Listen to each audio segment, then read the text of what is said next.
おはようございます。ベイサイドイングリッシュ英語コーチの中尾正弘です。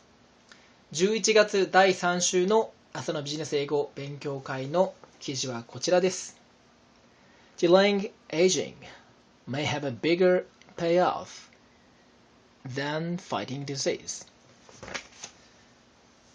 ちょっとどういった記事か読んでみたいと思います。もし、ご関心のある方がいらっしゃいましたらいつでも、ご連絡いただければと思います。それでは行ってみます。Delaying aging may have a bigger payoff than fighting disease. Curing cancer and eliminating heart disease, those are the holy grails of medical research.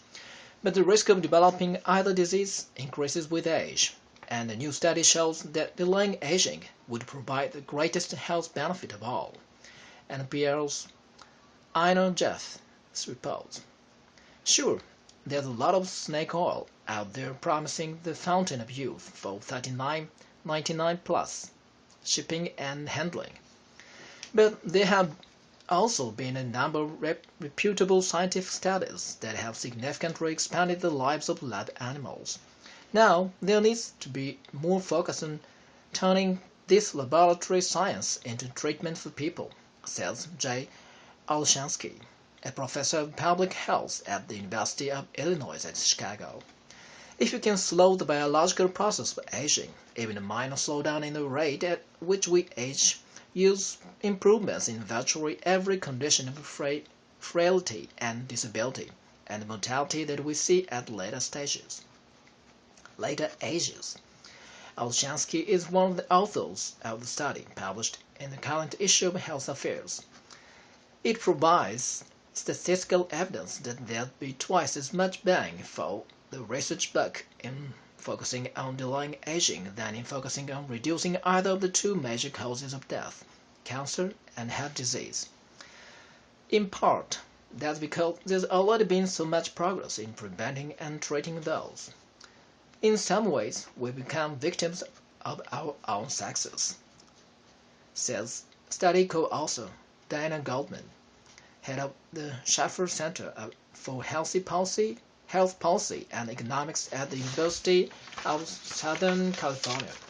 He says there's already been a lot of progress focusing on one disease at a time. And so what that means is progress in those areas are in some ways harder to get. But delaying aging could also stave off the other disorders of old age, like Alzheimer's, says J. Olshansky. We're not trying to make us live forever. We're not trying to even make us live significantly longer. What we're trying to do is extend the period of healthy life. The study also looked at the economic impact of this, says Diana Goldman. What economists are very good at doing is translating health into dollars. And the study's authors found that having a larger and healthier older population would yield an overall economic benefit of about $7 trillion over 50 years. The health gains are so overwhelming that they make this worth pursuing. But there would also be social costs to delaying the aging process. People would be on Social Security and Medicare longer than they are now. The study suggests that changes in entitlement programs, such as increasing the eligibility age, would be necessary. One final conundrum of finding a therapy to delay aging is who would get it. Goldman says insurance companies and Medicare tend to pay for treating diseases rather than preventing them. You might end up with a model where the wealthy might be living much longer than people who don't have access to these therapies. And so, the tension on the social fabric is quite tight. That's a long way off. Currently, there are no treatment that delay aging in people, but recently, Google made headlines when it announced it would invest in Calico, a company that will focus on research into aging and the diseases that go with it.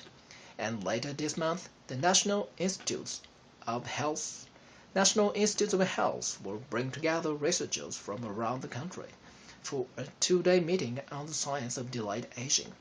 That's if the federal government is back in business by then. I'm Jeffy, and Pure News. こちらは10月の7日、今年の10月の7日の記事なので少し、古いものなんですけれども、この Delaying Aging、 いかに年を取るのを遅らせるか、健康でいる期間を長くできるかということについては皆さんいろんな考えをお持ちですし、日本人は世界一の長寿国でもありますので、どういった現状の日本の現状とその自分のご自身の将来に対する考え方、もしくはプランについていろいろ話題が出やすいかと思ってこれを選んでみました。こういった健康や医療に関する記事ですとか、自然や食、あとは教育問題、あとはビジネスですね、そういったものも頻繁に出てきますので、いろんな分野のことを自分の語彙で表現する、自分の考えをいろんな分野に関して、自分の意見を話すっていうことができます。あとは、皆さん TOEIC のレベルでいうと600点からだいたい900点オーバーぐらいまでいろんな方がいらっしゃいますので、たとえ自分がリスニングが弱かったりスピーキングがなかなかできないと思っていらしても、その中で自分が周りの方に質問すること、もしくは分からなければその場で止めて、もう一度聞いてみる、そういったことの練習にもできますし、自分が質問することで、できる人、もう少し上の方が自分にそれを分かりやすく説明してくれる、その説明の仕方自体が自分の勉強になったり、もしくはその自分よりできる方にとっても相手に分かりやすく説明する、自分の言葉で説明するっていうことはすごく役に立ちます。ですのでどちらも、しっかり学ぶことができますので、自分がなかなかリスニングができない、初心者もしくは中級者でまだまだ実力が足らないなと思っても、いろんなことで周りの方に貢献することができますので、